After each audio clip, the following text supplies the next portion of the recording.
지연은 명절 전날 아침 준비해온 음식 재료와 선물, 꾸러미가 담긴 가방을 조심스럽게 들고 시댁 대문 앞에 섰습니다. 겨울 햇살이 옅게 비추고 있었지만 마음속 공기는 이미 싸늘하게 굳어 있었죠.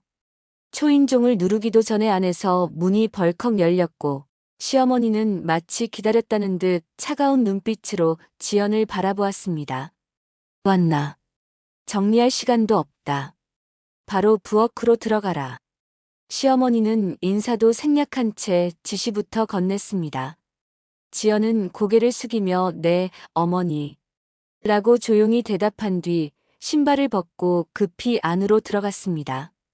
거실에는 벌써 전 부칠 재료, 육수 끓일 냄비, 수북하게 쌓인 채소가 흩어져 있었고 김이 오른 냄비에서 뜨거운 국물 냄새가 피어올랐습니다.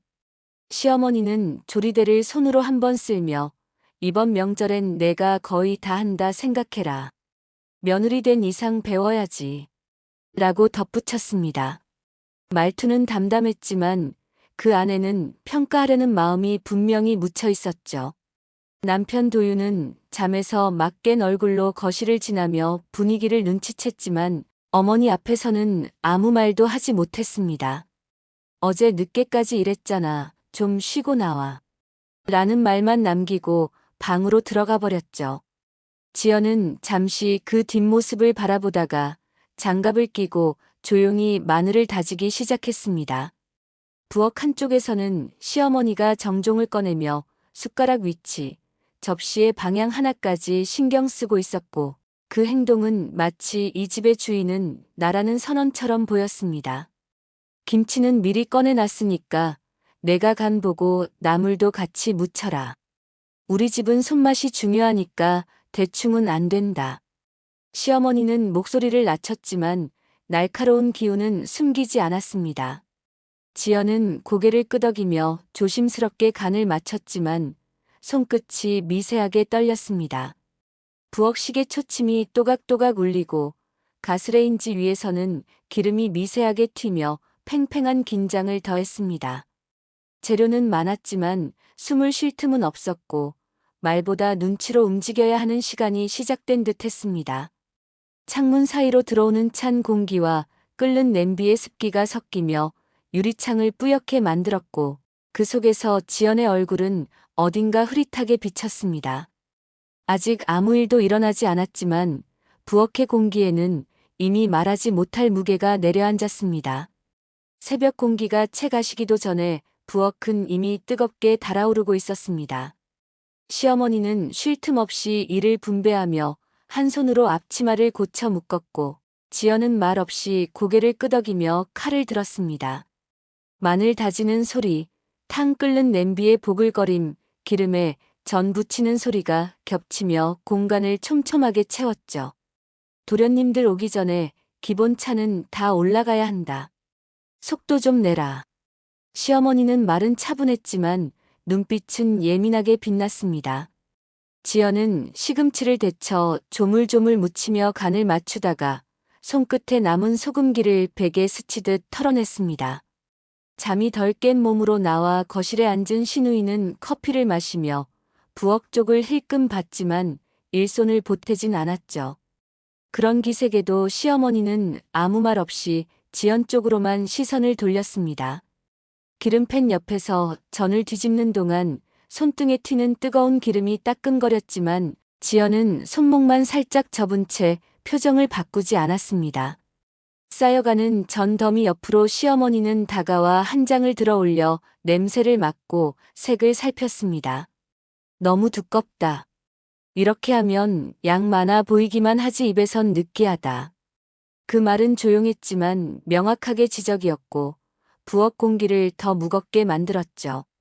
지연은 고개를 끄덕이며 다시 반죽을 얇게 펴기 시작했지만 턱 근육이 저도 모르게 굳었습니다. 창문은 김에 가려 바깥이 흐릿하게 보였고 부엌 안은 김이 서려 숨쉬기도 답답해졌습니다. 시어머니는 옆에서 나물을 다시 무치며 손맛이란 건 정성과 질서에서 나오는 법이지라고 혼잣말처럼 말했습니다. 탁자 위에 놓인 명절 음식 목록은 체크 표시로 가득했고 하지만 그 옆에서 지연의 호흡은 조금씩 빨라졌습니다. 아무도 소리를 지르지 않았지만 이 부엌은 이미 싸움터보다 더 소란스러운 공간이 되어가고 있었습니다. 정성껏 차려진 음식들이 하나둘 상 위에 놓이기 시작했습니다. 나물, 잡채, 전, 약식, 고기까지 접시가 채워질수록 거실 공기는 더 무겁게 가라앉았죠. 지연은 전을 접시에 정갈이 담아 상에 올려두었고 마지막으로 고명만 남겨둔 상태였어요. 그 순간 시어머니가 상 앞으로 다가와 눈썹을 찌푸렸습니다.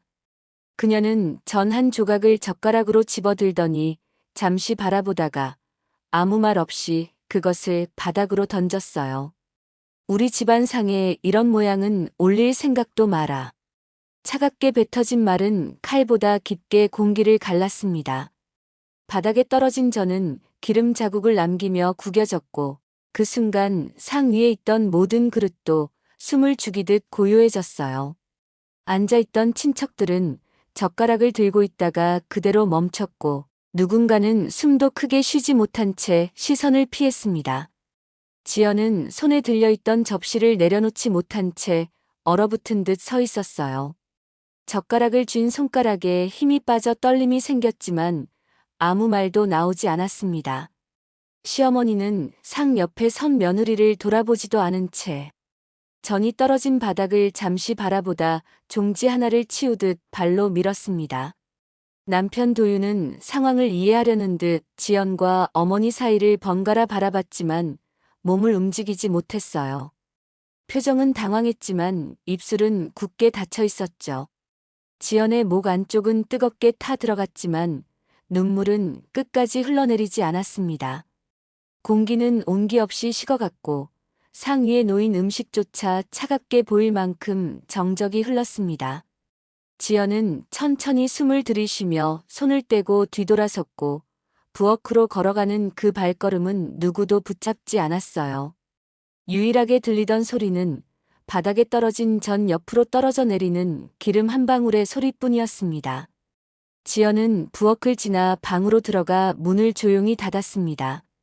그 문소리는 크지 않았지만 집안 전체 공기를 단번에 바꿀 만큼 무거웠죠. 문 앞에 선 채 한참 움직이지 않던 지연은 결국 가방 하나를 꺼내 침대에 올려두었습니다. 손가락은 떨렸고 옷을 접는 동작 하나도 매끄럽지 않았습니다. 심장은 빠르게 뛰었지만 머릿속은 이상하리만큼 고요했습니다.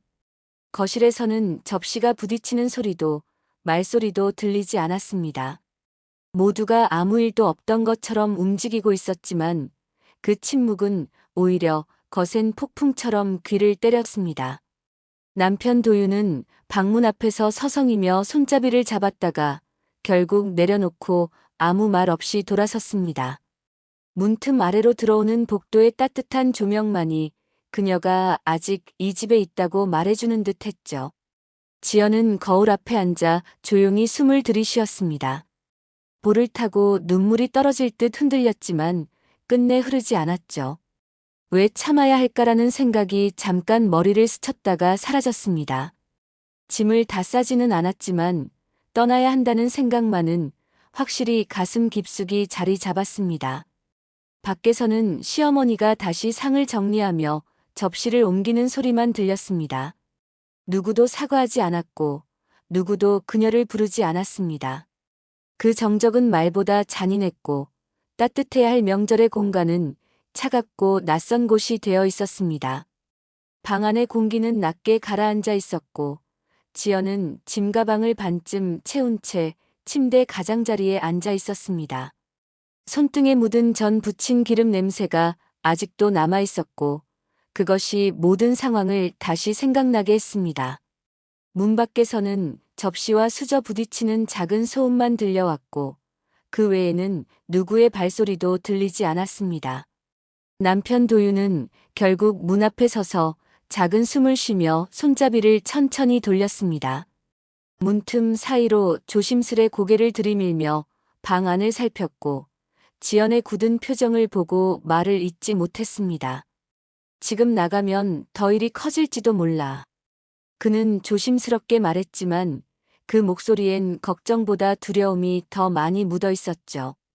지연은 아무 대답 없이 짐 위에 있던 옷을 다시 접어넣고 가방을 닫았습니다. 도윤은 그녀 앞에 앉을까 하다가 결국 방 문 근처에서 멈춰 섰습니다. 두 사람 사이에는 말로 채울 수 없는 공백이 자리했고 아무도 먼저 말하지 않았습니다. 시어머니는 거실에서 어른들을 상대로 웃으며 상을 차리고 있었고 그 얼굴에는 조금의 흔들림도 보이지 않았습니다. 친척들 역시 방 분위기를 알면서도 모른 척 조용히 자리에 앉았습니다. 지연은 창문 쪽으로 고개를 돌려 희미하게 떠오르는 아침 햇살을 바라보았습니다. 도망치고 싶은 마음과 끝까지 버텨야 한다는 생각 사이에서 심장이 조용히 갈라지는 듯 했습니다. 떠날 준비는 되어 있었지만 그 문을 여는 건 또 다른 용기를 필요로 했습니다. 새벽 공기는 아직 차가웠고 집안은 모두 잠든 듯 고요했습니다. 지연은 깊은 숨을 내쉬며 조심스레 가방을 들어 올렸습니다. 문을 여는 소리가 들릴까 조심스레 손잡이를 돌렸고 오래된 경첩이 작게 삐걱거리며 울렸습니다. 거실 불은 꺼져 있었지만 제사상 준비로 어지럽혀진 식탁은 그대로였고 그 사이로 부서진 마음이 흘러나오는 듯했죠. 신발을 신으며 고개를 들었을 때 벽에 걸린 가족 사진이 시선을 끌었습니다. 결혼식 날 찍은 사진 속 시어머니는 환하게 웃고 있었고 그 옆에서 지연도 웃고 있었습니다. 그러나 지금 거울 속 표정은 그때와 전혀 닮지 않았습니다. 문득 여기서 멈추면 다시는 나를 지킬 수 없겠다는 생각이 스쳤습니다. 그 순간 방 안에서 인기척이 들렸고 남편 도윤이 문가에 서 있었습니다. 그는 잠에서 깬 얼굴로 지연을 바라보았지만 붙잡지도 돌려세우지도 않았습니다. 그저 떨리는 목소리로 조심히 다녀와라고 말하려 했지만 끝내 아무 말도 하지 못했습니다. 지연은 마지막으로 집안을 바라보고 현관문을 천천히 닫았습니다. 문이 닫히는 순간 그 안의 따뜻함과 차가움이 동시에 끊어져 나가는 느낌이 들었습니다. 골목길을 걷는 발걸음은 무거웠지만 뒤돌아보지 않았습니다. 길에는 아직 해가 뜨기 전에 어둠이 남아 있었고 먼 하늘 끝이 희미하게 밝아지고 있었습니다. 차가운 공기 속에서 지연은 스스로를 부여잡듯 가방끈을 꽉 쥐었고 숨을 뱉으며 첫걸음을 뗐습니다. 이 길이 끝일지 시작일지는 알 수 없었지만 적어도 더는 모욕 속에 머무르지 않겠다는 마음만큼은 분명했습니다. 첫 기차가 들어오는 역사에는 아직 사람이 많지 않았고 안내방송만이 차가운 공기를 울리고 있었습니다. 지연은 작은 여행 가방을 두 손으로 꼭 잡은 채 플랫폼에 서서 깊은 숨을 내쉬었습니다. 떠나왔다는 실감이 서서히 말끝에 맺혔지만 마음 한편은 여전히 미완성된 질문들로 무거웠습니다. 기차 창밖으로 스치는 풍경은 빠르게 지나갔지만 머릿속은 여전히 시어머니가 전을 던지던 순간에 머물러 있었습니다. 도착한 친정집 앞 골목은 예전과 다르지 않았고 낡은 대문은 그대로였습니다. 초인종을 누르기 전 지연은 잠시 망설였지만 곧 조용히 버튼을 눌렀습니다. 문이 열리자 친정 어머니가 서 있었고 놀람도 꾸중도 없이 조용히 문을 더 열어주었습니다. 말없이 신발을 벗는 딸의 모습에 어머니는 춥지? 라고 묻지도 않고 대신 따뜻한 슬리퍼를 가져다 놓았습니다. 부엌에서는 된장국 끓는 냄새가 조용히 퍼지고 있었고 설거지되지 않은 그릇조차도 편안하게 느껴졌습니다. 지연은 주방 식탁 의자에 앉아 손끝을 바라보다가 결국 그 자리에 살짝 고개를 숙였습니다. 친정 어머니는 옆에 앉아 등을 토닥이지도 무언가를 강요하지도 않았습니다. 그저 밥은 먹고 와서 누워라. 울고 싶으면 울고. 라고 짧게 말한 뒤 자리에서 일어났습니다. 따뜻한 밥과 국이 앞에 놓였지만 젓가락은 쉽게 움직이지 않았습니다. 눈물 대신 한숨이 조용히 내려앉았고 손등 위에는 아직도 기름 냄새가 서려 있었습니다. 문득 지연은 이 집에서는 아무도 자신에게 자리를 지키라거나 참으라고 말하지 않는다는 사실을 깨달았습니다. 그리고 그것만으로도 잠시 숨을 쉴 수 있었습니다. 며칠이 흐른 뒤 겨울 공기가 조금 풀린 아침에 조심스러운 노크 소리가 친정집 현관을 두드렸습니다. 문을 연 사람은 지연의 어머니였고 문 앞에는 손에 꽃 한 송이도 들지 못한 채 선 도윤이 서 있었습니다. 그의 표정에는 미안함, 두려움, 그리고 설명하지 못한 후회가 뒤섞여 있었습니다. 초인종 대신 문을 두드릴 만큼 망설임이 길었던 듯 손끝은 차갑고 굳어 있었습니다. 도윤은 집 안으로 들어오지도 못한 채 현관 앞에 서서 작게 숨을 몰아쉬었습니다. 지연은 방문 앞에 앉아 있었고 그의 발소리가 들리는 순간 몸이 굳어버렸습니다. 문틈으로 들려오는 어머니의 목소리는 담담했습니다. 내가 직접 이야기해라. 억지로는 안 된다. 그 말에 도윤은 고개를 끄덕였지만 말은 쉽게 나오지 않았습니다. 잠시 후 문이 조심스럽게 열렸고 두 사람의 눈빛이 마주쳤습니다. 방 안의 공기는 얇은 유리처럼 깨질 듯 팽팽했고 누구도 먼저 말을 꺼내지 못했습니다. 도윤의 눈가에는 울컥 차오르는 감정이 떠 있었지만 그는 그저 미안해라는 한마디조차 제대로 내뱉지 못한 채 입술을 떨었습니다. 지연은 무표정에 가까운 얼굴로 그를 바라봤고 손끝은 살짝 움츠러들었지만 올라오던 눈물은 끝내 삼켰습니다. 방 안에 걸린 시계 초침 소리만 또각거리며 흘렀고 두 사람 사이의 공백은 길고 조용했습니다. 내가 선택해. 나 말고 어머니 옆에 설 건지, 내 옆에서 같이 설 건지. 지연의 목소리는 낮았지만 단단했습니다. 그 말은 화해도 아니었고 완전한 이별도 아니었습니다. 도윤은 고개를 떨군 채 손끝을 내려보았고 대답 대신 조용히 숨을 들이마셨습니다. 창밖에서는 겨울 해가 느리게 지붕 위를 비추고 있었고 커튼 사이로 들어온 빛이 바닥 위에 길게 드리워졌습니다. 그것은 온기가 아니라 다시 시작할 수 있는 가능성에 가까운 빛이었습니다. 아직 결론은 나지 않았지만 적어도 더 이상 모른 척. 지나가는 관계로 돌아갈 수는 없다는 사실만은 분명해졌습니다. 지연은 천천히 창밖을 바라보다가 눈을 감고 숨을 내쉬었습니다. 그리고 조용히 아주 조심스럽게 다음 문장을 마음속에 써내려가기 시작했습니다.